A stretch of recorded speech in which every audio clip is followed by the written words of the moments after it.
Tuwing umaga, gumigising ang Metro Manila sa parehong balita. Isang akyat bahay ang natagpuang patay. Hindi isa, hindi dalawa, kundi dose-dosenang bangkay ng mga akyat bahay ang nakakalat sa bawat sulok ng syudad, sa ilalim ng tulay, sa gilid ng ilog, sa madilim na eskinita, at maging sa bakanting lote sa likod ng mga kabahayan na nagpapataas ng takot. Hindi ang bilang ang nakakatakot, kundi ang paraan ng kanilang pagkamatay.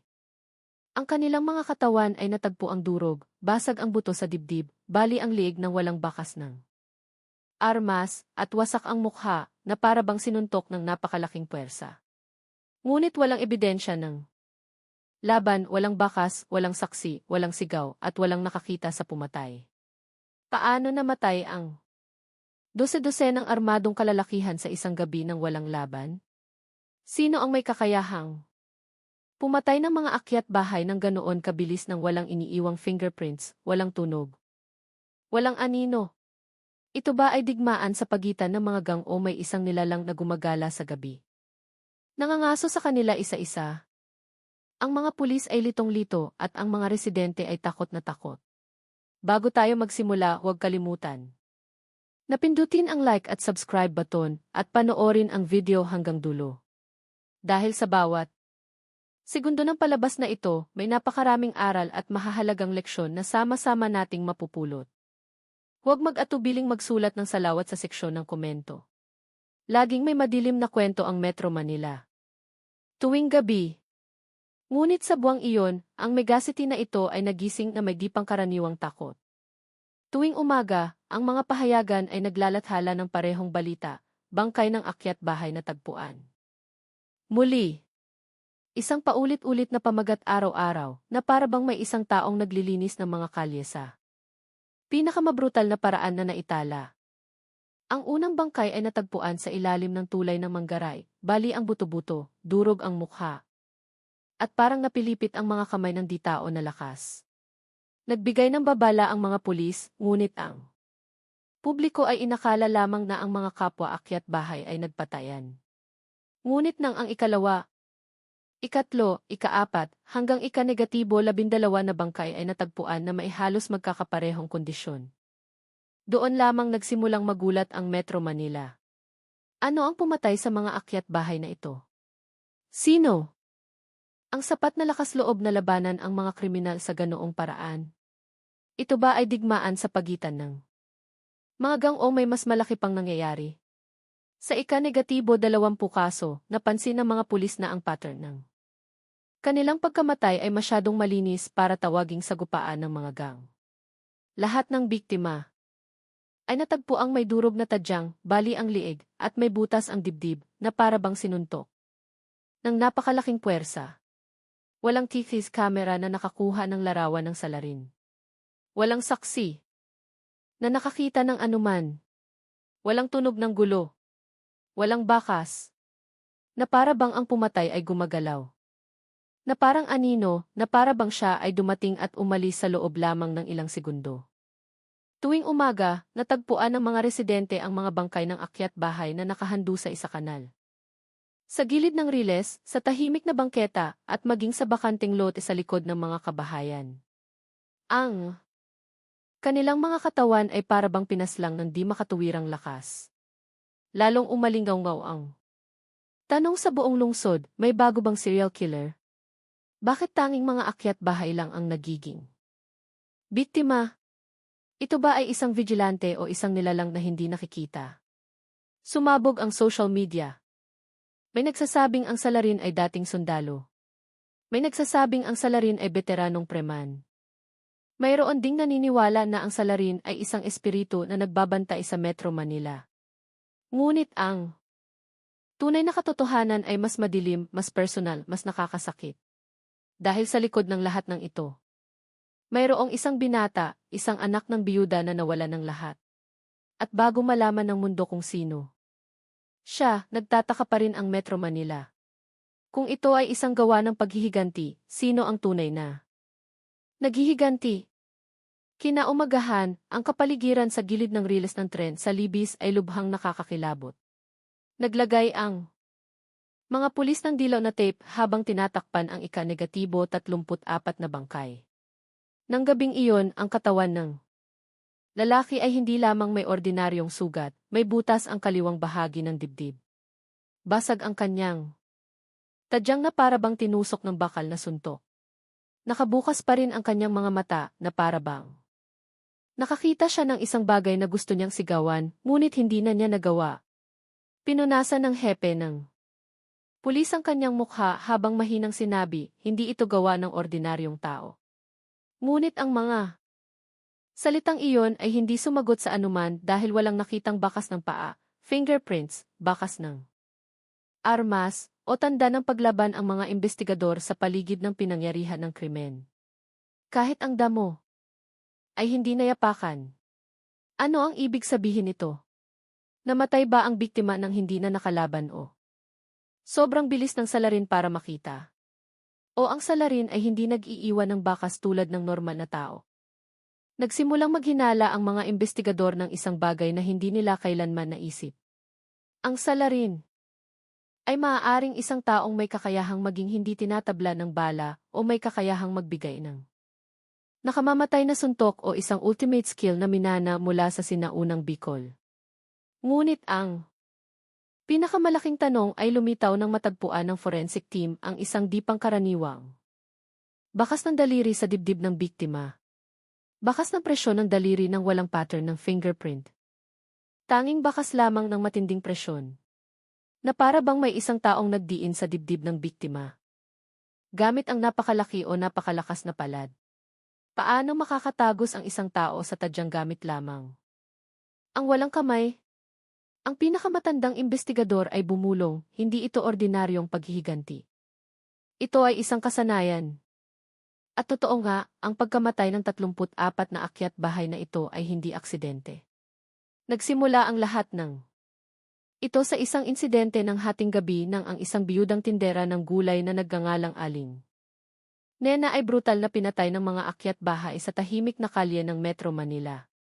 Dinurog ng kwentong iyon ang isang puso. Sinunog ng kwentong iyon ang isang kaluluwa. Nagpilit ang kwentong iyon ng isang shadow hunter na ngayon ay nanginginig sa lahat ng akyat bahay sa lungsod. 2 linggo bago matagpuan ang mga bangkay ng akyat bahay na iyon, umalis si Aling Nena patungo sa palengke tulad ng dati. Dala niya ang kanyang basket, sinimulan ang kanyang paboritong lumang motor, at nagmaneho sa madilim na kalsada. Ngunit, 4 na binatilyong akyat bahay ng motor ang humarang sa kanya mula sa gilid. Sinipa ang motor. Tumilapon ang kanyang katawan sa aspalto. Hindi siya sumuko, lumaban siya. Ngunit tinaga ng balisong ang kanyang leg. Bumaha ng dugo ang aspalto. Namatay siya sa loob ng ilang segundo. Sumulpot ang malupit na tanong, bakit laging hindi patas ang mundo sa mga mabubuting tao tulad ni Aling Nena? Bakit kailangang mamatay ang isang masipag na ina sa ganoong kalupit na paraan? Nang dumating ang balita sa kanyang anak na si Leo, na nag-aaral ng teolohiya at inner science sa Cavite, para bang gumuho ang mundo. Umiyak siya hindi lamang dahil nawala ang kanyang ina. Umiyak siya dahil alam niyang hindi makakamit ng kanyang ina ang hustisya. Walang saksi ang pulisya, walang ebidensya. Walang anuman upang matagpuan ang pumatay sa kanyang ina. Ngunit, may isang bagay na hindi alam ng pulisya. May isang bagay na hindi alam ng mga tao sa Metro Manila. Naging sanay si Leo sa bulletproof skill at Prophet Sponge Skill, isang suntok na kayang durugin ang buto mula sa loob. At habang nakatayo siya sa harap ng libingan ng kanyang ina, sumumpa siya, kung hindi hahabulin ng batas ang mga iyon, ako ang gagawa. Ang tanong na ngayon ay nakakatakot sa buong Metro Manila, kung ang isang anak ng biyuda ay kayang patayin ang 34 na akyat bahay ng tahimik, gaano pa karami ang hahabulin niya?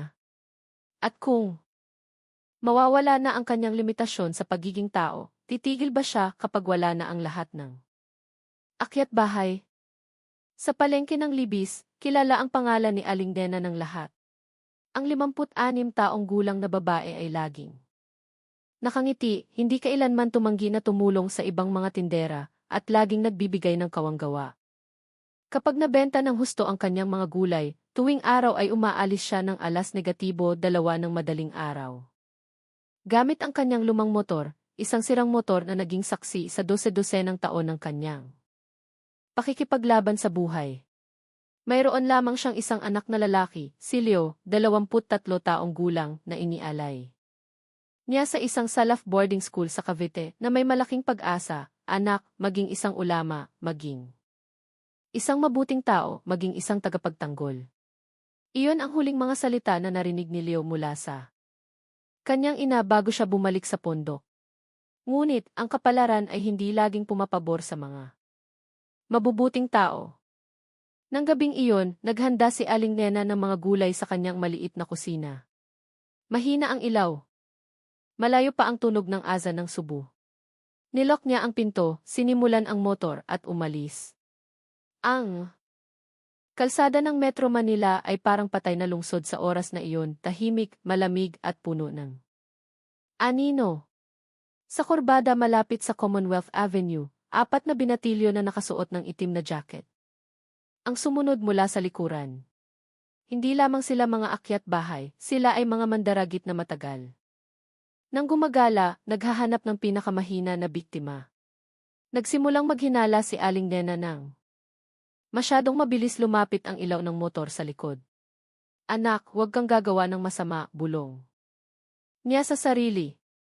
Ngunit hindi natupad ang panalangin na iyon. Sa isang brutal na sipa, sinipa ang motor ni Aling Nena. Tumilapon ang kanyang katawan sa aspalto. Nagasgas ang kanyang tuhod at tumama ng malakas ang kanyang mukha. Ngunit, pinilit pa rin niyang bumangon, nilalabanan ang sakit. Nanay, iwan mo na ang motor ng mabilis, sigaw ng isa sa mga akyat bahay. Ngunit hindi si Aling Nena ang uri ng taong madaling sumuko. Ang lumang motor na iyon ang tanging mahalagang pag-aari niya. Tumayo siya, niyakap ang motor na parang niyakap ang kanyang kinabukasan. Doon, inilabas ng isa sa mga akyat bahay ang isang mahabang balisong na kumislap sa ilalim ng madilim na ilaw ng kalsada. Ibigay mo na lang ang motor, nanay, bulyaw niya. Ngunit umiling si Aling Nena at iyon ang kanyang pagkakamali. Mabilis na lumipad ang balisong patungo sa kanyang leeg. Tumalsik ang dugo, bumasa sa itim na aspalto. Bumagsak ang kanyang katawan na nakabukas pa rin ang mga mata. Nagpanik ang mga akyat bahay, kinuha ang motor ng biktima at tumakas na parang takot na demonyo. Bumalik ang kalsada sa katahimikan. Masyadong tahimik na parang ang kamatayan ay niyakap ng dilim ng gabi. Ang tanong ay bumibitin sa hangin, bakit kailangang mawala ang simpleng buhay ni Aling Nena sa ganoong kalunos-lunos na paraan? Bakit kayang-kayang patayin ng 4 na binatilyo ang buhay ng isang inosenteng ina para lamang sa isang lumang motor? At bakit walang isang tao man lamang na dumaan para tumulong? Ang pagkamatay na iyon ay hindi lamang kumitil sa kanyang buhay, kundi kumitil din sa pagkatao ng isang taong lubos niyang mahal. Dahil sa parehong oras, sa boarding school sa Cavite, naramdaman ni Leo ang isang bagay na nabali sa kanyang dibdib. Kinaumagahan, ang Nurul Al-Falah boarding school ay puno ng aktibidad tulad ng dati. Nagbabasa ng Quran ang mga santri, ang ilan ay naglilinis ng bakuran, ang ilan naman ay nag-aaral ng silat at inner science na itinuro ng henerasyon-henerasyon ng mga ulama ng Cavite. Ngunit sa kanila, si Leo ay nakaupo sa sulok ng moske, nagbabasa ng yellow book habang inulit ang kanyang pagsasaulo. Ngunit dumating ang kanyang guro na si Kiaiben na nagmamadali na may di pangkaraniwang mukha. Leo, sumama ka sa akin sandali. Tumayo si Leo. Ano po, Kiai? Hindi sumagot. Si Kiaiben hinawakan lamang niya ang balikat ni Leo at iginabay siya sa sala.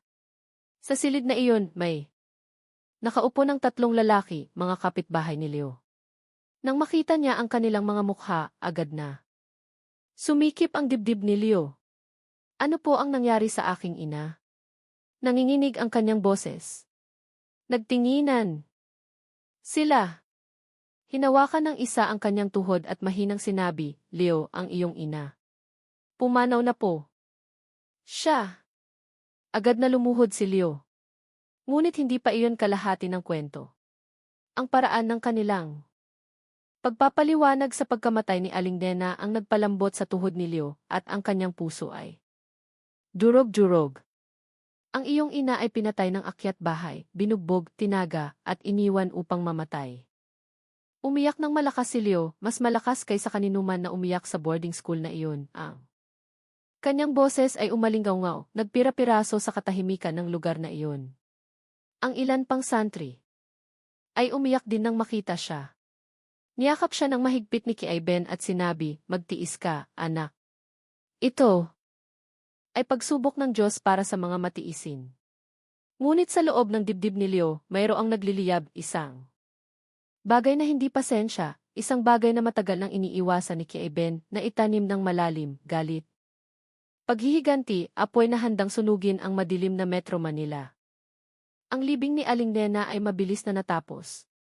Hinalikan ni Leo ang malamig na noo ng kanyang ina. Nakita niya doon ang mga bakas ng taga, mga pasa, at mga sugat na hindi nararapat matanggap ng isang mapagmahal na ina. Habang pinupunasan ang mukha ng kanyang ina na wala ng buhay, bumulong si Leo, "Hindi ko hahayaang mabuhay sila, inay." Doon naganap ang pagbabago. Nang dumilim, nang tahimik na ang boarding school, si Leo ay umupo sa silid ng pagtawag ni Kiaiben sa ibabaw ng mesa, nakabukas ang isang lumang libro, isang libro na bihira lang hawakan, isang libro na itinuturo lamang sa piling estudyante. "Leo, hindi mo inaral ang invulnerability para dito," mahinang sabi ni Kiaiben, "pero pinatay nila ang aking ina, Kiai. Hindi ako pwedeng manahimik." "Manahimik ka, anak. Manahimik ka. Hindi malalabanan ang kasamaan ng kasamaan." Umiling si Leo. Ang kanyang mga mata ay pula at malamig. "Pero Kiai, hindi ako papatay ng kung sinong tao. Hahabulin ko lang ang mga demonyo na iyon." Ang tanong ay bumalot sa usapan na iyon, kaya pa bang maging tao ni Leo kung magsisimula siyang pumatay? Ang kaalaman na kanyang pinag-aralan, poprotektahan ba siya nito o lalamunin lamang ang kanyang kaluluwa? Sa katahimikan na iyon, mahinang sabi ni Kiaiben, "Hindi kita mapipigilan, anak. Pero tandaan mo, ang invulnerability at ang pinto na iyon ay maaaring magpabago sa sinumang magbukas nito." Yumuko si Leo. "Basbasan mo po ako, Kiai, kung hindi ako bababa sa kalsada, bukas may isa pang ina na papatayin." Ipinikit ni Kiaiben ang kanyang mga mata at sinabi, "Sige na, Leo." Nang gabing iyon, na may mga mata na puno ng apoy at puso na puno ng sugat, lumabas si Leo sa boarding school na may dahan-dahang hakbang.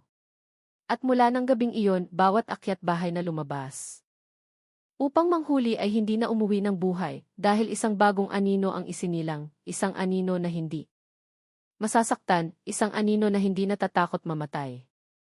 Ang tanong ay nag-iwan ng palaisipan, ginagawa ba ni Leo ang hustisya o lumilikha ng bagong takot? At gaano pa karaming buhay ang kailangang kunin bago tuluyang mawala ang kanyang paghihiganti? Naging kulay kahel ang langit sa paglubog ng araw nang dumating si Leo sa kanyang bahay. Ang amoy ng insenso, ang hikbi ng mga kapitbahay at ang tunog ng tahlil ay nagsama-sama. Ngunit ang lahat ng tunog na iyon ay tila na wala nang makita niya ang katawan ng kanyang ina na balot ng puting tela ng libing na may malabong pulang mansa sa liig. Nakatayo si Leo ng walang kibo, hindi makakilos. Ang kanyang puso ay para bang piniga at ang kanyang tuhod ay nanghina. Inabot niya ang malamig na kamay ng kanyang ina at doon, sumiklab ang kanyang mga luha, malakas, nanginginig, nagpira-piraso sa buong silid. "Inay! Bakit ikaw? Bakit hindi na lang ako?" Bumuhos ang luha, binabasa ang kamay ng kanyang ina. Mukhang payapa ang mukha ni Aling Nena, ngunit kitang-kita ang hiwa sa kanyang liig, isang mahabang linya na nag-iwan ng bakas ng pinakamalupit na krimen. Nang gabing iyon, niyakap ni Leo ng mahigpit ang katawan ng kanyang ina, na para bang kung sapat lang ang lakas ng kanyang pagyakap, babangon muli ang kanyang ina.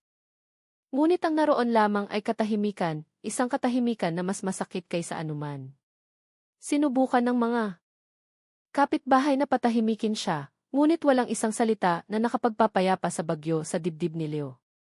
Sa gitna ng kanyang pag-iyak, tinanong niya ang kanyang sarili, bakit walang tumulong sa aking ina? Bakit? Kayang-kayang kitilin ang buhay ng isang matandang biyuda para lang sa isang motor. Paano kung nandoon? Ako. Kaya ko ba siyang iligtas? Ang mga tanong na iyon ay hindi lamang bumabagabag, kundi pinupuno ang kanyang dibdib ng galit na hindi niya kailanman naramdaman. Nang ilibing ang katawan ng kanyang ina, hinawakan ni Leo ang basang lupa at bumulong, "Inay, ipinapangako ko, hahanapin ko ang gumawa nito.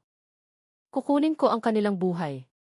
Ang mga salitang iyon ay hindi lamang pangako, ito ay sumpa, isang sumpa na magbabago ng kanyang buhay. Ang pagbalik sa boarding school ng gabing iyon ay nagpasikip sa dibdib ni Leo. Ang lahat ng lugar ay nagpapaalala sa kanya ng kanyang ina, ang tunog ng tawa, ang kanyang baon, ang kanyang maikling tawag tuwing gabi, ngayon lahat ay nawala. Umupo siya sa beranda ng boarding school, nakatingin sa madilim na langit, isang pag-iisip lang ang paulit-ulit na bumabalot sa kanyang isip, kailangan nilang mamatay. Ngunit isang madilim na tanong ang sumulpot, ang paghihiganti ba ay nangangahulugan na? Kailangan niyang labagin ang turo ng kanyang guro. Ang kanyang ina ba ay nanggaling sa hustisya o sa pagtitiis? Handa siyang tanggapin ang kapalit ng kanyang gagawin. Ngunit hindi patuyo ang luha sa kanyang mukha nang sagutin niya ang tanong na iyon sa kanyang puso, ang aking pananampalataya ay maaaring mag-alinlangan, ngunit ang aking pagmamahal sa aking ina ay hindi hahayaang tapakan ng kasamaan. At ang pagmamahal na iyon ay ngayon ay naging pinakanakamamatay na sandata. Sa isa sa mga lumang pondok sa Cavite, na nakatago sa likod ng isang taong gulang na moske na gawa sa kahoy, may isang silid na hindi kailanman nalalaman ng ordinaryong santri. Ang silid na iyon ay binubuksan lamang ni Kiaiben para sa piling estudyante, mga estudyante na itinuturing na malakas, upang labanan ang tukso ng kaalaman. Si Leo ay isa sa kanila. Sa maalikabok na silid na iyon, may isang sinaunang libro na may pegon script na iningatan sa isang kahon na gawa sa kahoy na jati na may pamagat na teming jasad at pukulan naksi, self-punch. Ang kaalaman na ito ay hindi ordinaryo kaalaman. Ang kaalaman na ito ay kilala bilang Steel Invulnerability, Inner Shield, at Attack Skill. Na kayang durugin ang buto mula sa loob, kaalaman na itinuturo lamang sa mga estudyante na may pinakamalinis na puso. Si Leo ay kabilang sa mga estudyante na may malinaw na kaluluwa, ngunit ang pagkamatay ng kanyang ina ang nagpalabo sa tubig na iyon. Alam ni Kiaiben na darating ang bagyo. At nang gabing iyon, sa unang pagkakataon, inimbitahan niya si Leo sa silid na iyon. Leo, ang kaalaman na iyong pinag-aralan ay hindi para sa pag-atake, sabi ni Kiaiben na mabigat ang boses. Pero pinatay nila ang aking ina, sagot ni Leo. Nanginginig ang kanyang boses habang pinipigilan ang galit. Totoo. At ang mundong ito ay puno ng masasamang tao. Ngunit tandaan, sino man ang gumamit ng kaalaman na ito para sa paghihiganti, ang kanyang kaluluwa ay mababasag. Huminga ng malalim si Leo. Tinitigan niya ang kanyang guro na may mga mata na nagbago, matatag, matalim, puno ng determinasyon. Ang aking kaluluwa ay nabasag na, at ang nagpabasag nito ay kasamaan, hindi ang kaalamang ito. Matagal na. Nanahimik si Kiaiben sa huli, binuksan niya ang kahon na gawa sa kahoy, inilabas ang sinaunang libro. At sinabi, kung gayon, gamitin mo ito para sa katotohanan. Kahit na ang katotohanan na iyong pinili ay isang madugong landas. Ang aralin ng gabing iyon ay hindi ordinaryong kaalaman. Itinuro ni Kiaiben ang Tafiz Nafsi Briefing. Isang teknik upang maging hindi tinatabla ng matatalim na bagay ang katawan. Sinasaklaw ni Leo ang lahat. Nang ito na parang lava na naghahanap ng siwang, mabilis, mainit at hindi mapipigilan. Pagkatapos nito, itinuro ni Kiaiben ang pinakamapanganib na jurus, ang pukulan Nafsi Dirgahayu. hindi nakikita ang suntok na iyon mula sa labas, ngunit kayang durugin ang buto ng kalaban mula sa loob, isang kaalaman na kayang tumago sa dibdib ng akyat bahay at durugin ang kanilang mga tadyang. Nagbabala si Kiaiben kapag ginamit mo na ang suntok na ito, wala nang balikan. Walang kapatawaran, walang ilaw pagkatapos nito. Ngunit sumagot lamang si Leo, hindi ako naghahanap ng ilaw ngayong gabi, Kiai. Hinahanap ko ang pumatay. Sa aking ina. Ang mga tanong ay nagsimulang bumalot sa isip ni Kiaiben, maliligaw ba si Leo sa paghihiganti? Babaguhin ba siya ng kaalaman na ito upang maging isang walang awang mamamatay tao? O ang kanyang kaalaman ba ay magiging sandata laban sa kasamaan? Matapos ang mahabang gabi ng pagsasanay, lumabas si Leo sa boarding school na may tahimik na hakbang, ngunit puno ng bagong lakas. Ang kanyang katawan ngayon ay mabilis tumugon, magaan na parang anino. Ang kanyang paghinga ay matatag na parang umaagos na tubig. Handa siyang bumaba sa kalsada. Handa siyang magpanggap na biktima. Handa siyang manghuli ng akyat bahay na parang nanghuhuli ng isda sa madilim na lawa. At sa kanyang puso, sinabi niya, hindi ko hinahanap ang pumatay sa aking ina, gagawin kong sila ang maghanap sa akin. Nang gabing iyon, hindi handa ang Metro Manila sa kung anuman ang darating at hindi alam ng mga akyat bahay na ang susunod nilang biktima ay hindi ordinaryong tao. Ang tanong ngayon ay naging takot kung ang isang anak ng biyuda ay kayang gumamit ng sinaunang kaalaman upang pumatay, gaano karaming buhay ng akyat bahay ang mawawala sa loob ng isang linggo. At kung hindi siya kayang hulihin ng pulisya, sino ang kayang pigilan ng shadow hunter na ito? Nang gabing iyon, mabigat ang kalangitan ng Metro Manila na parabang sumasabay sa pagmamasid sa isang taong nagsisimula ng kanyang paglalakbay ng paghihiganti. Sa ilalim ng mahina na ilaw ng kalye, isang binata ang dahan-dahang naglalakad, tinatahak ang tahimik na kalye sakay ng kanyang lumang motor. Lukot ang kanyang jacket, mura ang kanyang helmet, at kumukurap-kurap ang ilaw ng kanyang motor, lahat ng elemento na nagpapakita sa kanya bilang perpektong biktima para sa mga madilim na mga ngaso ng lungsod. Ang binata ay si Leo. Ngunit, nang gabing iyon, hindi na siya isang ordinaryong santri, siya ay isang buhay na sandata. Sinadya niyang piliin ang ruta na kilala bilang pugad ng akyat bahay, ang likod na daan ng Baseco, kung saan maraming biktima ang inagawa ng motor at buhay. Ang hangin sa gabi ay humihip sa mga tuyong puno, nagdadala ng amoy ng basang lupa at madilim na anino ng kawalan ng katiyakan sa bawat metro dinadaanan niya.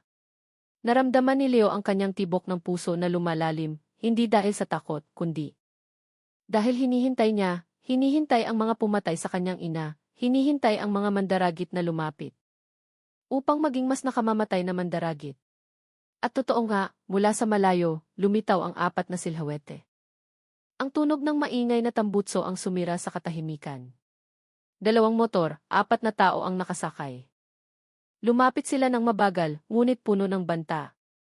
Ang mga ilaw ng kanilang motor ay tumutok sa likod ni Leo na parang spotlight ng entablado na hudyat ng pagsisimula ng isang bagong trahedya. May sariwang karne, kuya, malabong narinig na sinabi ng isang akyat bahay. Hindi lumingon si Leo. Bahagya lang niyang binagalan ang kanyang motor. Isang bahagyang ngiti ang lumitaw sa sulok ng kanyang mga labi. Para bang pati ang kalikasan ay huminga ng malalim sa sandaling iyon. 2 akyat bahay ang bumaba. Ang isa ay may dalang mahabang balisong, ang isa naman ay may dalang bakal. Lumapit sila ng may kumpiyansa, puno ng kayabangan, hindi nila alam na papalapit sila sa kanilang sariling kamatayan. Hay, bumaba ka. Maganda rin ang motor mo, sabi ng isa. Dahan-dahang bumaba si Leonang. Walang reklamo. Masyadong kalmado ang kanyang kilos para sa isang biktima, masyadong di pangkaraniwan. Ngunit hindi napansin ng mga akyat bahay. Wallet. Cellphone. Lahat, sigaw ng may dalang balisong. Sandaling yumuko si Leo, hinayaan silang lumapit sa loob lamang ng 2 metro mula sa kanyang katawan. Pagkatapos, sa loob ng wala pang isang segundo, nabasag ang katahimikan na parang salamin. Door. Tumama ang saksak ng balisong sa dibdib ni Leo. Ngunit walang dugo, walang sugat, walang bakas na. Tinagusan ng balisong ang kanyang balat. Ano to? Nagpanik ang mga akyat bahay. Dahan-dahang. Itininaas ni Leo ang kanyang ulo, tinitigan sila ng mga madilim na mata na puno ng galit na. Malalim na nakabaon. Mali ang tao, mahinang sabi niya. At doon bumaba ang impyerno. Gumagalaw si Leo na parang anino, walang tunog, hindi malinaw na nakikita, nakakatakot lang. Umiikot siya, sinangga ang bakal gamit ang walang kamay, pagkatapos ay sinuntok ang dibdib ng unang akyat bahay sa mismong bahagi ng puso. Narinig ang tunog ng kalabog na sinundan ng tunog ng nabaling buto. Bumagsak ang akyat bahay, nanginginig ang katawan pagkatapos ay nanahimik. Ang kanyang kasama ay umatras sa takot. Ano yan? Tao. Tao. Lumakad si Leo. Bawat hakbang niya ay parang tunog ng kampana ng kamatayan. Walang awa, sinuntok niya ang tuhod ng ikalawang akyat bahay hanggang sa mabali. Ang sigaw ng gabing iyon ay umalinggaw sa buong komunidad. Ngunit, walang sinumang nangahas na lumabas ng bahay dahil natuto na ang mga residente. Ang ganoong tunog ay nangangahulugan na ang akyat bahay ay nakakuha ng kanyang kapalit. Ngunit hindi nila alam na sa pagkakataong ito, hindi isang preman ang gumawa nito. Mas malaki ito, mas sanay, mas mapanganib. Sa gitna ng dugo at tunog ng nabaling buto, tinanong ni Leo ang kanyang sarili, sapat na ba ito? Para ipaghiganti ang pagdurusa ng aking ina? O patuloy ba akong lulubog sa paghihiganti ng mas malalim? At nang hindi naghihintay ng sagot, huminga siya ng malalim at sinabi, isang gabi, dalawa ang bumagsak. Ang natira ay susunod. Sa malayo, dalawa pang akyat bahay ang tumakas sa takot, pinabilis ang kanilang motor ng buong lakas. Ngunit, ngumiti si Leo. Alam niyang hindi sila makakalayo bago sila dalhin ang takot pabalik sa pugad ng akyat bahay at bawat pugad ay target. Nang gabing iyon, isang bagong anino ang opisyal na bumaba sa mga kalye ng Metro Manila, isang anino na hindi masasaktan, hindi mapipigilan at hindi mahahawakan. Ang tanong ngayon ay lumitaw, kung ang mga akyat bahay sa buong lungsod ay magiging biktima, gaano karaming buhay ng akyat bahay ang mawawala sa loob ng isang linggo. At kung hindi siya kayang hulihin ng pulisya, sino ang kayang pigilan ang shadow hunter na ito? Kinabukasan, nanginginig ang Metro Manila. Ang bangkay ng dalawang akyat bahay ay natagpuan sa gilid ng ilog. Ang kanilang mga katawan ay durog na parang nasagasaan ng napakalaking truck. Ngunit, walang bakas ng sasakyan. Litong-lito ang pulisya. Nagsimulang maghinala ang media. Nagtataka ang publiko, ito ba ay isang serial killer? Nagbabangayan ba ang mga akyat bahay o mayroong isang misteryosong nilalang na nangangaso sa kanila? Ngunit, ang katotohanan ay mas malupit kaysa sa lahat ng mga hinala na iyon. Dahil kinabukasan, dalawa pang akyat bahay ang natagpuan. Pagkatapos ay 3, pagkatapos ay 4. Bawat katawan ay natagpuan na may parehong sugat, durog na dibdib. Bali ang buto-buto, walang bakas ng armas, walang fingerprints, na para bang ang salarin ay gumamit ng walang kamay. Sa Pasig, may isang nakakuha ng malabong video. Isang itim na anino ang mabilis na gumalaw, tumatawid sa kalsada, na sinundan ng maikling sigaw, pagkatapos ay katahimikan. Nag-viral ang video na iyon. Bumuhos ang mga komento, hindi iyon tao. Iyon ay isang jinn na nagbabantay sa mga residente. Iyon ay isang vigilante. Iyon ay ang anghel ng kamatayan ng mga akyat bahay. Ngunit sa likod ng lahat ng iyon, nakatayo lamang si Leo mag-isa sa bubong ng isang lumang gusali. Nakatingin sa mga kumukurap-kurap na ilaw ng lungsod. Nanginginig ang kanyang mga kamay, hindi dahil sa pagod, kundi dahil nararamdaman niya na ang kanyang kaalaman ay lalong lumalakas, lalong sumasanib sa kanyang katawan, isang bagay na hindi kailanman itinuro ni Kieben nararamdaman niya. Na ang kanyang katawan ay lalong nagiging magaan, ang kanyang paghinga ay lalong nagiging matatag. Ang kanyang paggalaw ay lalong nagiging mabilis, at ang kanyang dugo ay lalong nagiging malamig. Isang nakakatakot na tanong ang sumulpot sa kanyang sarili. Gaano katagal bago ko mawala ang sakit? At mawala ang pagiging tao? Kung patuloy akong papatay, magbabago ba ako at magiging isang halimaw? Natulad ng mga akyat bahay na iyon? Ngunit, sa kabilang sulok ng kanyang puso, kumbinsido siya, ginagawa ko ito para sa aking ina. Ginagawa ko ito para sa mga inosenteng tao. Ngunit ang mga sumunod na gabi ay lalong naging madilim, lalong naging brutal, lalong naging di makontrol. Nagsimulang manghuli. Si Leo hindi lamang ng mga akyat bahay na umaatake sa kanya, kundi pati na rin ng mga akyat bahay na walang kinalaman sa pagkamatay ng kanyang ina.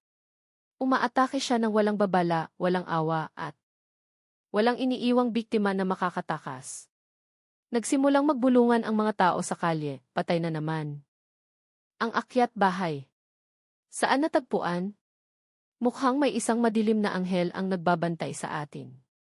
Ngunit, isang mas nakakatakot na tanong ang sumulpot, kung papatayin ni Leo ang lahat ng akyat bahay, sino ang susunod niyang target?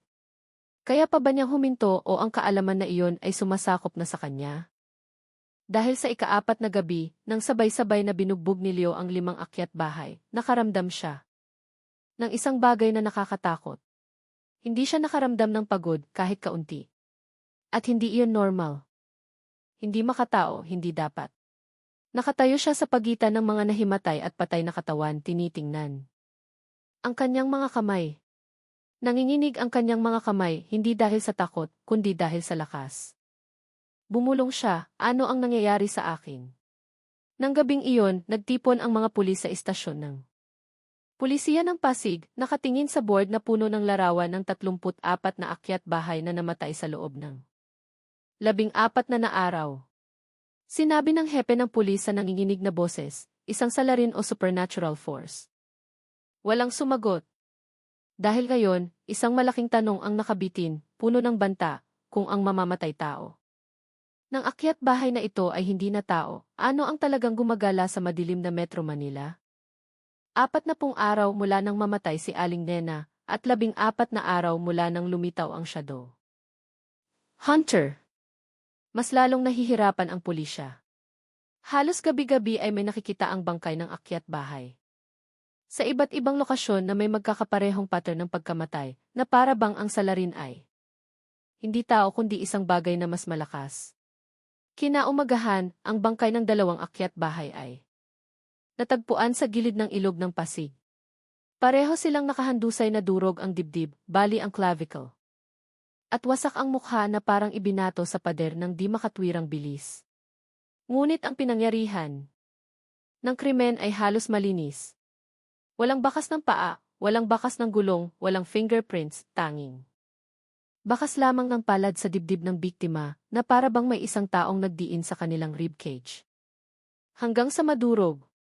Sinuri ng forensic team ang isa sa mga katawan at sinabi, hindi ito resulta ng suntok ng tao. Impossible.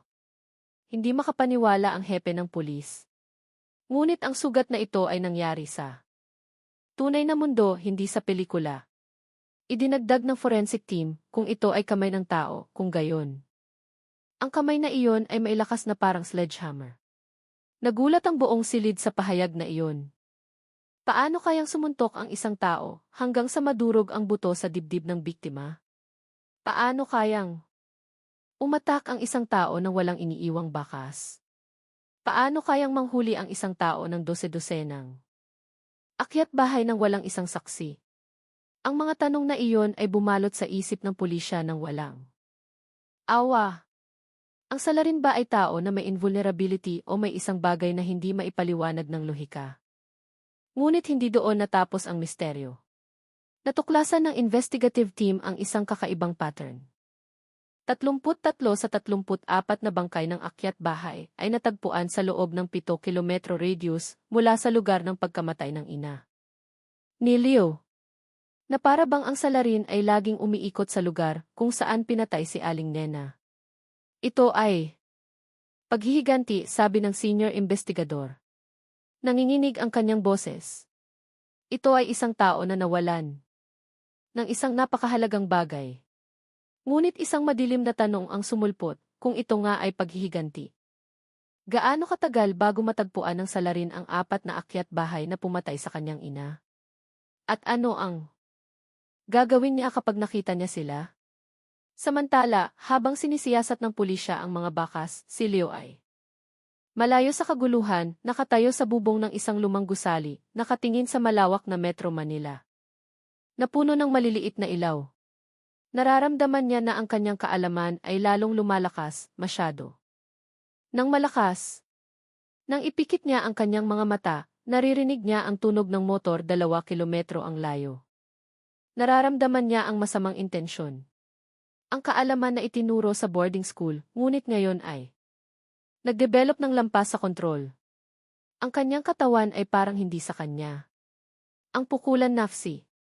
Dirgahayo ay lalong lumalakas, lalong nagiging pino, lalong nagiging nakamamatay. Ngunit may isang bagay na nagpapabali sa kailiw. Nakapatay na siya ng 34 na akyat bahay, at wala pa ni isa sa kanila ang pumatay sa kanyang ina. Hinawakan niya ang lupa sa bubong at bumulong, hahanapin ko kayo. Isang madilim na tanong ang sumulpot, kung patuloy na nagliliyab ang kanyang galit, kaya pa ba ni Leo na makilala ang salarin at ang mga inosenteng tao? At kung mawala ang limitasyong iyon, titigil ba siya? Ang silid ng pulong ng Pasig City ay naging sentro ng tensyon ng gabing iyon. Sa malaking board ay nakapaskil ang mga larawan ng 34 na akyat bahay na namatay ng malungkot. Ang bawat larawan ay minarkahan ng pulang bilog na nagpapakita ng parehong pattern ng pagkamatay. Nakatayo ang hepe ng pulis sa harap ng board. Seryoso ang kanyang mukha, mabigat ang kanyang tono. Hindi tayo nakikipag-ugnayan sa ordinaryong kriminal. Tanong ng isang batang investigador, Sir, ito ba ay isang vigilante, isang mangangaso ng akyat bahay? Huminga ng malalim ang hepe ng pulis. Kung ordinaryong vigilante lang, hindi niya kayang gawin ito ng walang kamay. Ito ay parang sinaunang punching skill. Naging tahimik ang silid. Idinagdag ng isang babaeng investigador, tinatanong ko ang mga residente sa paligid, may isang lola na nagsabing ang akyat bahay ay kinuha ng madilim na anghel. Ito ba ay tsismis lang? Tinitigan siya ng hepe ng pulis ng matalim. Huwag kang magdala ng pamahiin dito. Pero sa totoo lang, nagsisimula na akong maniwala na ito ay higit pa sa ordinaryong tao. Pagkatapos ay pinalaki nila ang malabong larawan ng TVs na nakuha mula sa mga residente. Ang footage ay nagpapakita lamang ng isang itim na anino na gumagalaw ng napakabilis, halos hindi nakikita ang hugis ng katawan. Sinabi ng senior investigador, kung siya ay tao, nalagpasan na niya ang limitasyon ng pisikal na kakayahan. Idinagdag ng batang investigador, kung hindi tao, kung gayon ano? Ang tanong na iyon ay nagpatahimik sa lahat. Ngunit lalong lumalalim ang misteryo nang matagpuan nila ang pattern, 34 na akyat bahay ang namatay. Lahat ay mula sa iba't ibang gang. 34 na akyat bahay ang namatay, lahat ay sa parehong lugar. 34 na akyat bahay ang namatay, lahat ay may magkakaparehong sugat. At ngayon, may tsismis na 4 na akyat bahay na pumatay kay Aling Nena ay gumagala pa rin sa timog na bahagi ng Metro Manila. Hinampas ng hepe ng pulis ang mesa. Ibig sabihin, hindi pa tapos ang mga ngaso na ito. Samantala, habang sinisiyasat ng pulisya ang pattern ng pagpatay, si Leo ay nakatayo sa harap ng isang lumang tulay malapit sa Commonwealth Avenue. Sa lugar kung saan pinatay ang kanyang ina. Ipinikit niya ang kanyang mga mata, nakikinig sa gabi. Ang kanyang inner skill ay nakakuha ng tunog ng motor sa malayo, tunog ng tawa, tunog ng preno ng maingay. Natambutso, tunog ng 4 na binata na tila walang pakialam sa sinuman, at isa sa mga tunog ay napakapamilyar. Nanlamig ang dugo ni Leo. Sila ito. Ipinikit niya ang kanyang mga kamay. Bumabagsak ang kanyang puso, hindi dahil sa takot, kundi dahil sa galit na matagal niyang pinigilan. Sinundan niya ang tunog, hakbang sa bawat hakbang, hininga sa bawat hininga. Hanggang sa wakas, nakita niya. Sila, apat na binata na tumatawa, nagpapausok, hindi namamalayan na ang kanilang kamatayan ay nagkukubli. Sa dilim, ang isa ay nagsabi, nakita mo ba ang balita? Maraming akyat bahay ang namatay ng kakaiba. Parang may demonyong bumaba. Nagtawanan ang iba. Hayaan mo na, basta huwag lang tayong mahuli. Naramdaman ni Leo ang panginginig ng kanyang katawan. Ngunit ang panginginig na iyon ay hindi ordinaryong emosyon, ito ay ang inner skill na gumising, tumatawag, umiinit. Na para bang pati. Ang daigdig ng mga espiritu ay tinawag siya upang tapusin ang naantala. Ang tanong ay bumabalot, handa na ba si Leo na harapin ang mga pumatay sa kanyang ina, o naging mas mapanganib na ba siya? Kung papatayin niya ang apat na akyat bahay na ito, matatapos ba ang kanyang paghihiganti o magbubukas? Lamang ito ng bagong pinto ng dugo. At mula sa dilim, dahan-dahang lumakad si Leo, kalmado. Na parang ang anghel ng kamatayan na sa wakas ay natagpuan ang mga pangalan na nakasulat sa kanyang huling listahan.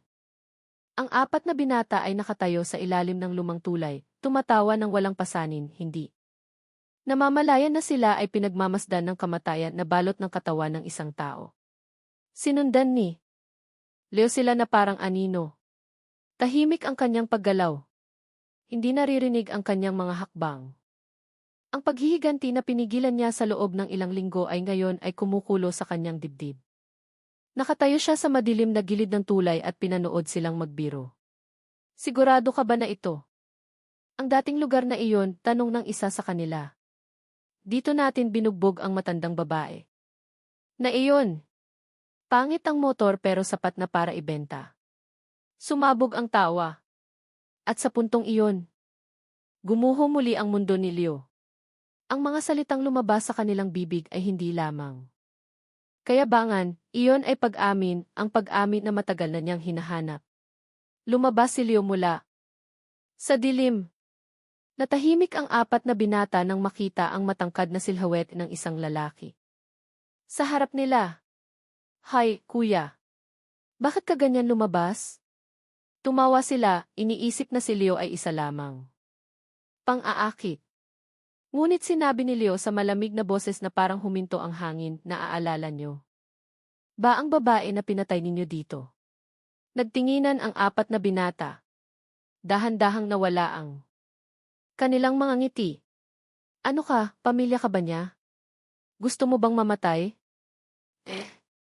Ngunit hindi. Sumagot si Leo. Tinitigan niya lang sila isa-isa na parang pumipili ng sunod-sunod kung sino ang unang mamamatay. At sumiklab ang laban. Ang unang akyat bahay ay sumugod, inindayog ang malaking balisong patungo sa ulo ni Leo.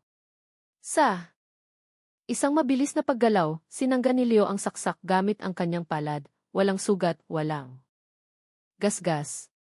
Nagre-reflect ang ilaw ng kalye sa mga mata ni Leo na ngayon ay parang mata ng isang taong nawalan ng awa.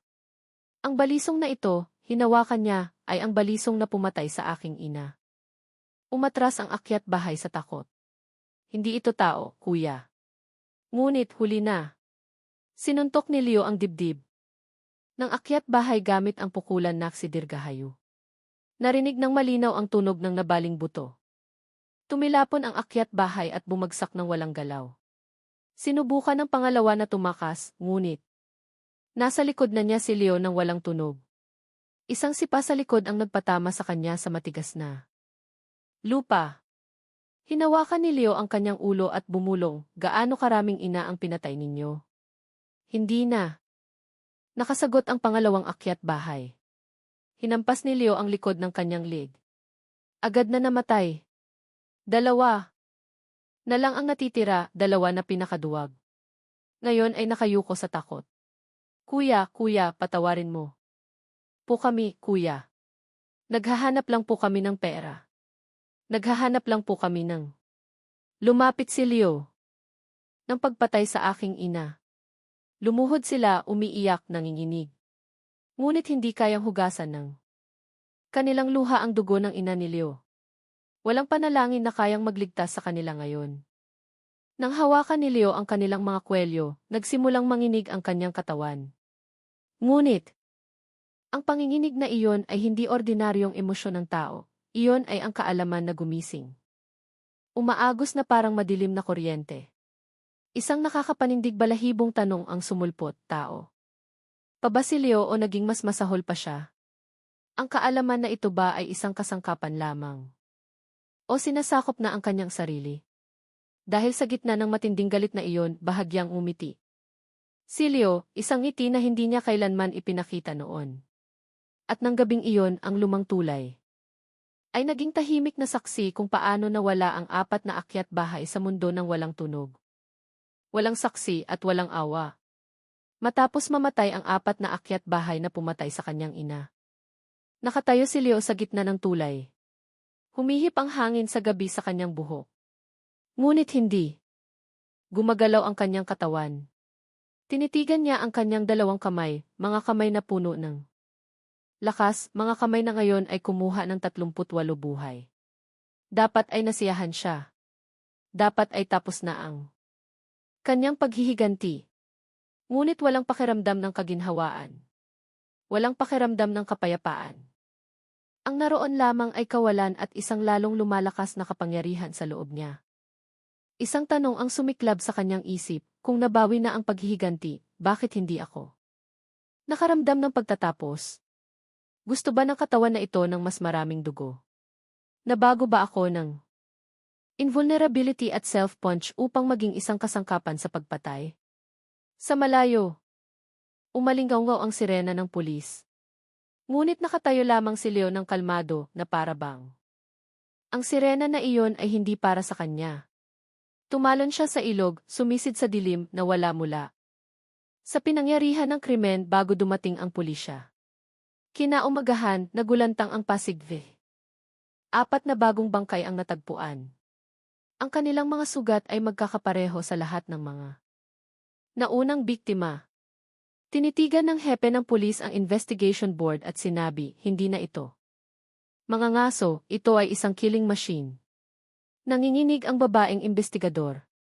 Sir, kung ganito ang patuloy na mangyayari, hindi siya titigil. Lumalakas siya. Dahan-dahang tumango ang hep ng pulis. Totoo. Tapos na ang paghihiganti na iyon. Hindi na ito paghihiganti. Isang mas nakakatakot na pahayag ang lumabas sa bibig ng senior investigador. Ito ay addiction. Mabilis na nagsimulang kumalat ang chismis. May isang itim na nilalang ang laging lumilitaw bago mamatay ang mga akyat bahay. May tunog ng mabilis na hakbang. May anino na tumatalon mula sa bubong. Sa bubong, iilang residente ang sumumpa na nakakita sila ng isang lalaki na nakatayo sa ibabaw ng poste ng kuryente na nawala sa isang iglap. Ang nilalang na iyon ay hindi nag-iiwan ng bakas, hindi umaatake sa mabubuting tao, ngunit laging lumilitaw sa madilim na lugar. Nagsimulang tawagin ito ng Metro Manila na Shadow Butcher o Dark Angel. Ngunit kinabukasan, nagsimulang maramdaman ni Leo ang epekto ng kaalaman na kanyang ginamit. Ang kanyang katawan ay lalong nagiging malamig, ang kanyang paghinga ay lalong nagiging mahaba, ang kanyang tibok ng puso ay lalong nagiging mabagal at lalong lumalakas. Nakatayo siya sa harap ng salamin ng isang bakanting gusali. Ang kanyang tingin ay hindi na malambot tulad ng dati. Ang kanyang mga mata ay madilim, matalim, na parabang may isang bagay na nagtatago sa loob nito. Ako ba ito o ginagawa ako ng kaalaman na ito na iba? Sinuntok niya ang hangin, umikot ang hangin na parang maliit na buhawi. Tumalon siya at lumapag ang kanyang katawan. Nang walang tunog, tumakbo siya at hindi na niya mabilang kung gaano karaming hakbang ang ginawa niya. Ang kaalaman na iyon ang sumasakop sa kanya. Ngunit ang pinakanakakatakot ay nangyari nang nakatayo siya sa ibabaw ng flyover, nakatingin sa Metro Manila mula sa itaas, ngumiti siya. Ang ngiti na iyon ay hindi ngiti ng paghihiganti, hindi. Ngiti ng kaginhawaan. Iyon ay ngiti ng isang taong nakaramdam ng lakas, masyado ng malakas. Ang tanong ay bumabalot sa buong kwento na ito, kung mamatay ang lahat ng akyat bahay, sino ang susunod na target ni Leo? Kaya pa ba niyang bumalik sa pagiging ordinaryong tao o nabago na ba siya ng self-punch upang maging isang bagong nilalang na hahabulin ang sinumang itinuturing niyang nagkasala?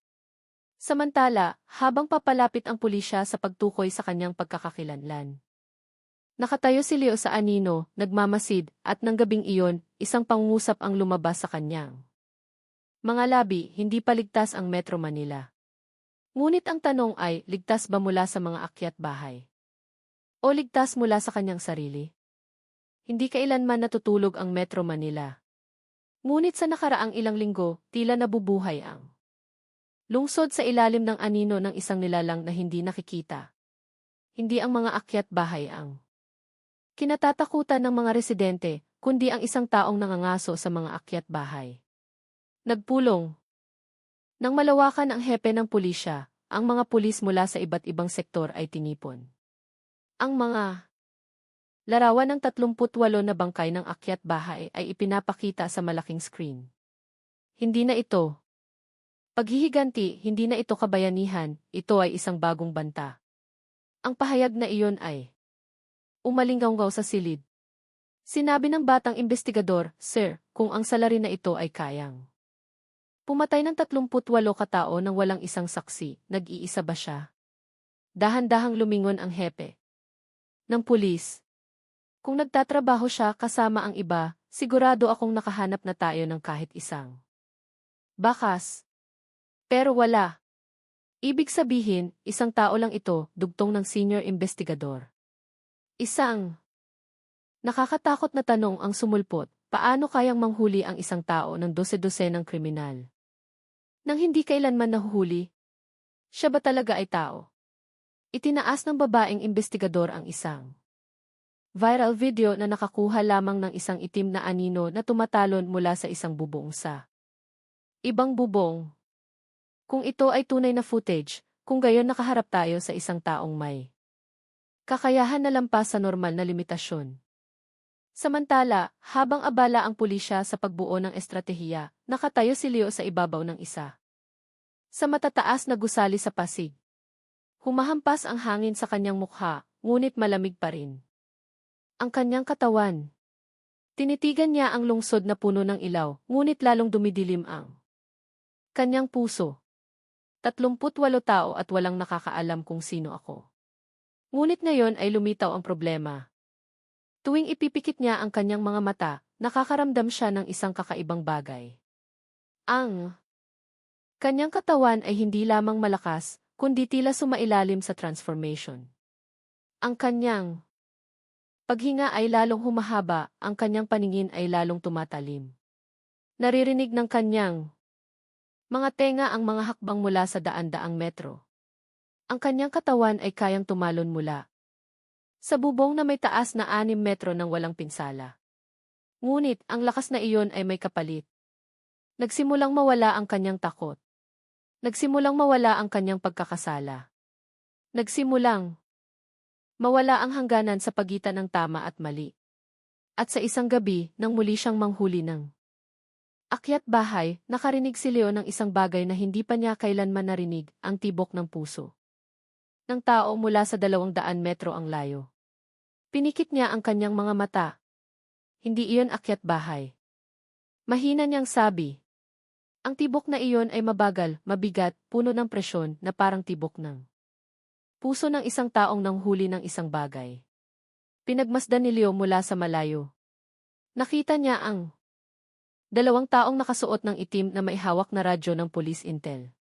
Sa sandaling iyon, napagtanto niya na sinisimulan na nila akong hanapin. Ang mga tanong ay bumabalot sa kanyang isip. Handa ba akong harapin ang pulisya? Lalaban ba ako sa kanila o papatayin ko rin sila?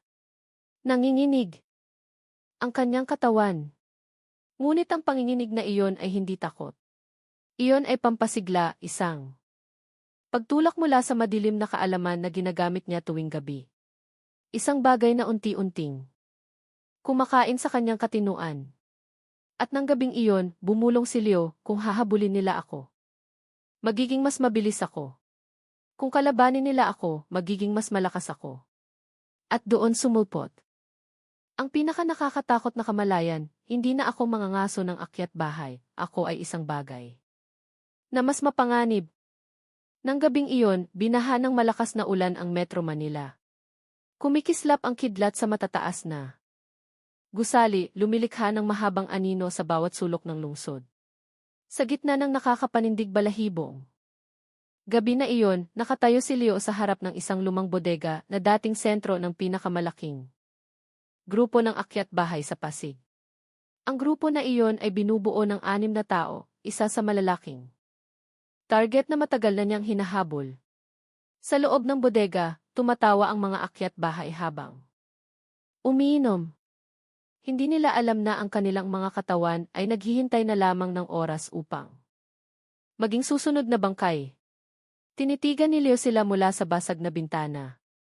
Ang kanyang mga mata ay hindi na mukhang ordinaryong mata ng tao. May malamig na kislap, ligaw at matalim. Malapit na ako, kaunti na lang. Ngunit biglang may isang tao na nagtulak ng pinto ng bodega mula sa labas. Ang tunog ng mabibigat na hakbang ay pumasok, hindi hakbang ng akyat bahay, kundi mas maayos na hakbang. Sanay na hakbang. Pulisya. Pinikit ni Leo ang kanyang mga mata. Bakit sila narito? Ngayong gabi mismo. Alam na ba nila ang pattern ng aking paggalaw? Sa loob ng bodega, nagulat ang mga pulis at mga akyat bahay nang makita ang isa't isa. Nagkaroon ng maikling barilan. Nakatayo si Leo ng tahimik sa labas ng bintana, pinapanood ang kaguluhan.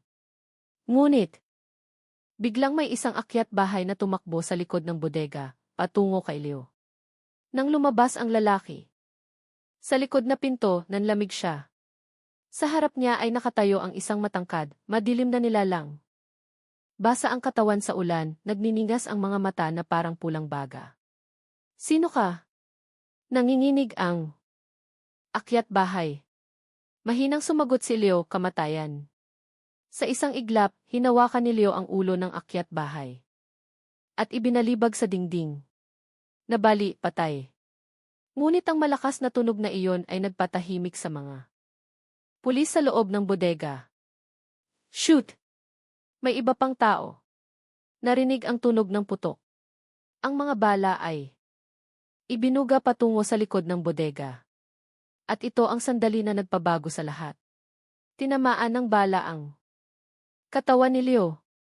Ting! Ting! Tumalbog ang mga bala, walang pinsala.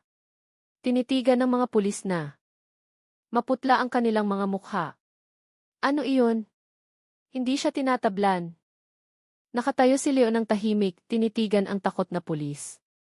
Sa unang pagkakataon, nakita niya ang takot ng tao sa mata ng tagapagpatupad ng batas, ngunit hindi takot dahil sa akyat bahay, kundi takot sa kanyang sarili. Nanginginig ang katawan ni Leo. Ngunit sa pagkakataong ito, ang panginginig na iyon ay nagdala ng tunog na hindi pa niya kailanman narinig, isang bulong mula sa loob ng kanyang sariling katawan. Isang boses na nagsasabing, mas malakas ka kaysa sa kanila. Hindi ka dapat matakot. Ikaw ang tunay na tagapagpatupad ng batas. Ipinikit ni Leo ang kanyang mga mata, ngunit lalong lumakas ang boses. Patayin mo sila.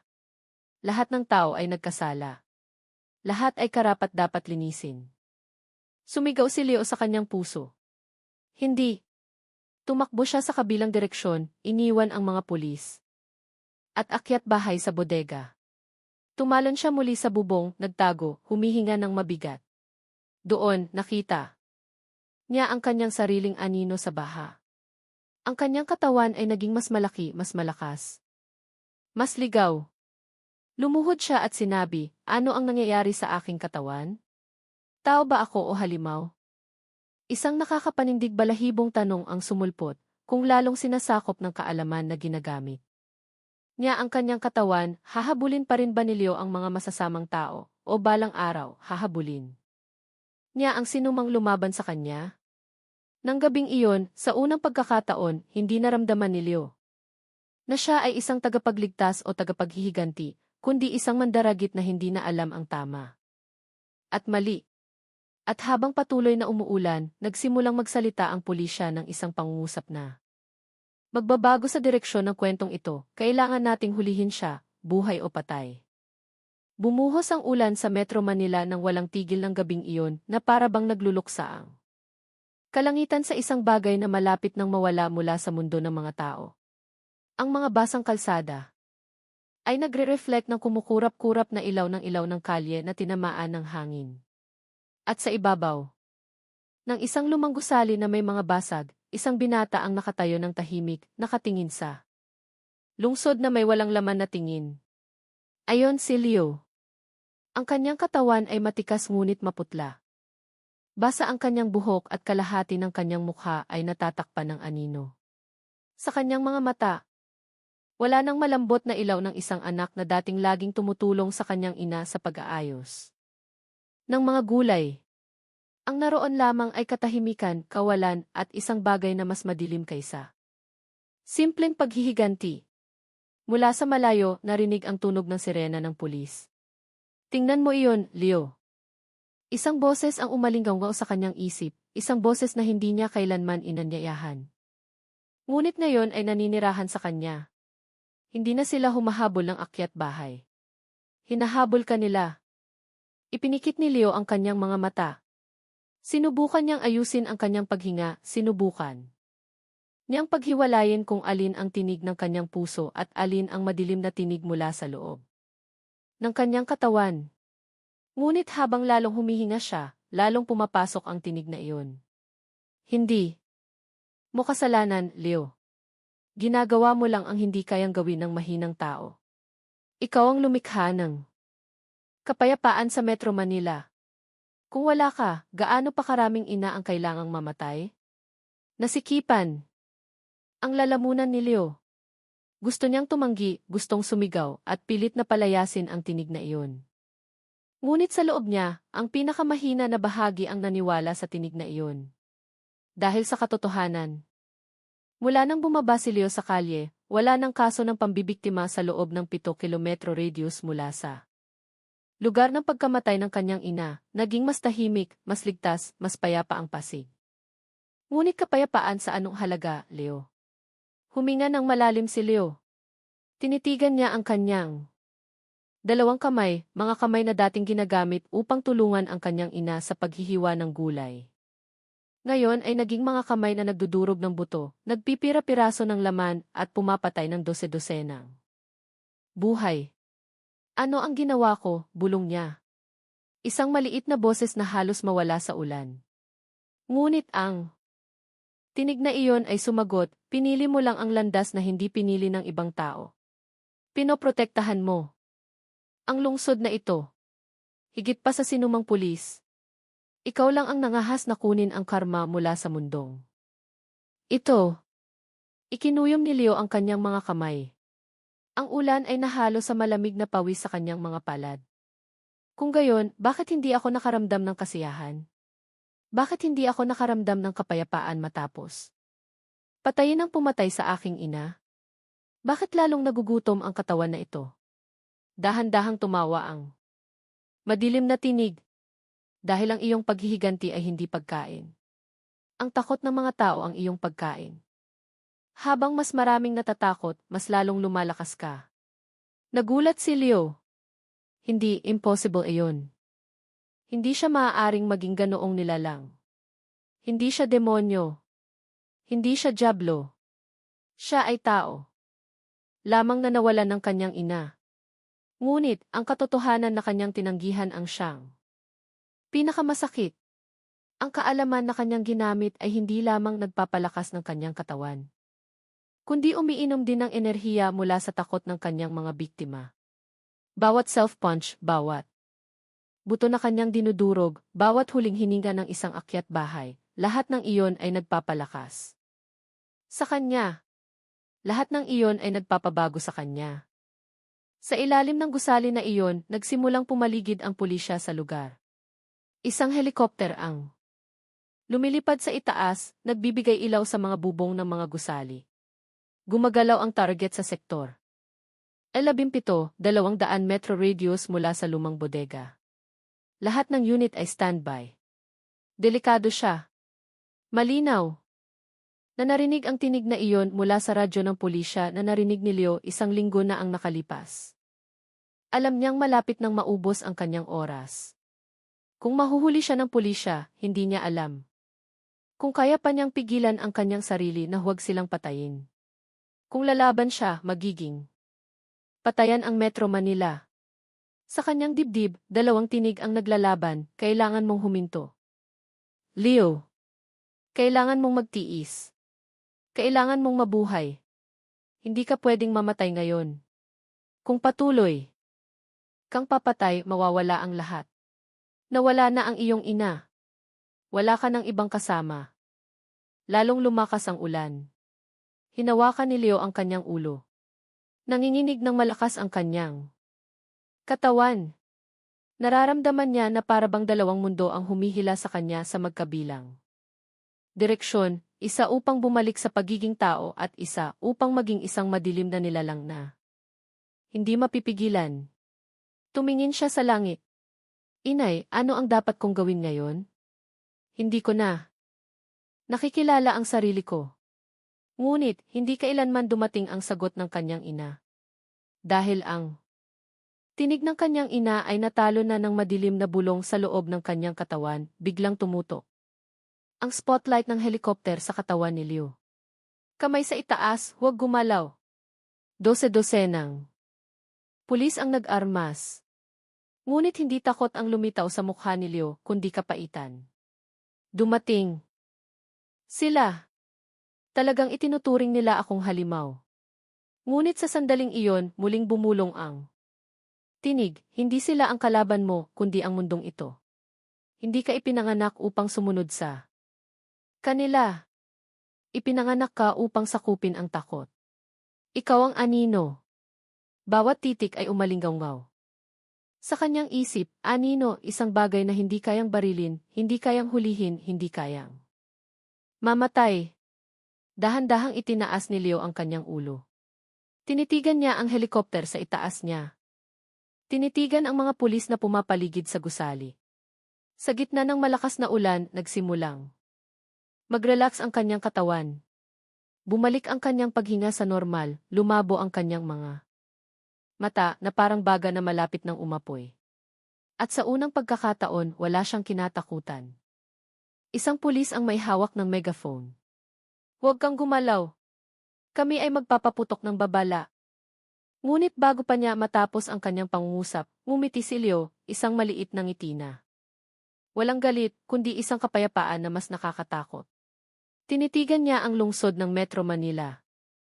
Sa ibaba niya, ang mga ilaw ay mukhang mga bituin na bumagsak sa lupa. Mahina niyang binulong. Gusto kong huminto, ngunit hindi ako binibigyan ng pagkakataon ng mundong ito. Malambot na sumagot. Ang madilim na tinig, hindi mo kailangang huminto. Kailangan mo lang maglaho. At nang walang babala, tumalon si Leo, tumalon sa madilim na bahagi ng gusali. Bago pa matutukan ng helikopter ang buong bahagi na iyon, nawala ang kanyang katawan sa gitna ng mga anino. Sumigaw ang pulisya, nawala ang target. Ulitin, nawala ang target. Ngunit walang bumagsak na katawan, walang tunog ng pagbangga. Walang bangkay. Na para bang hindi siya tumalon, kundi bumalik sa kanyang pinagmulan, anino. Bumalik sa katahimikan ang Metro Manila. Ngunit, mula ng gabing iyon, lumitaw ang mga kakaibang balita. Natagpo ang nahimatay ang mga akyat bahay ng walang sugat, biglang sumuko ang mga preman. Nabuwag ang mga kriminal gang ng walang dahilan, inamin ng mga residente na nakakita sila ng isang itim na nilalang na tumatalon sa pagitan ng mga gusali at tuwing gabi, nagbubulungan ang mga residente habang pinapatay ang ilaw. Bumalik ang anino, hindi siya kalaban natin pero hindi rin siya tao. At ang huling tanong na pinaka nakakatakot, lumalaban pa Basilio para sa hustisya o ngayon? Ay naging isang bagay na hindi na kayang abutin ng hustisya. Hanggang ngayon, ang sagot ay nakatago pa rin sa gitna ng ulan at dilim ng Metro Manila. Ngunit isang bagay ang sigurado, gumagala pa rin ang Anino. Maraming salamat sa mga kaibigan na nagpindot ng like at subscribe button. Naway laging ipagkaloob ng Diyos ang kalusugan, mahabang buhay, saganang biyaya at pagpapala sa inyong buhay.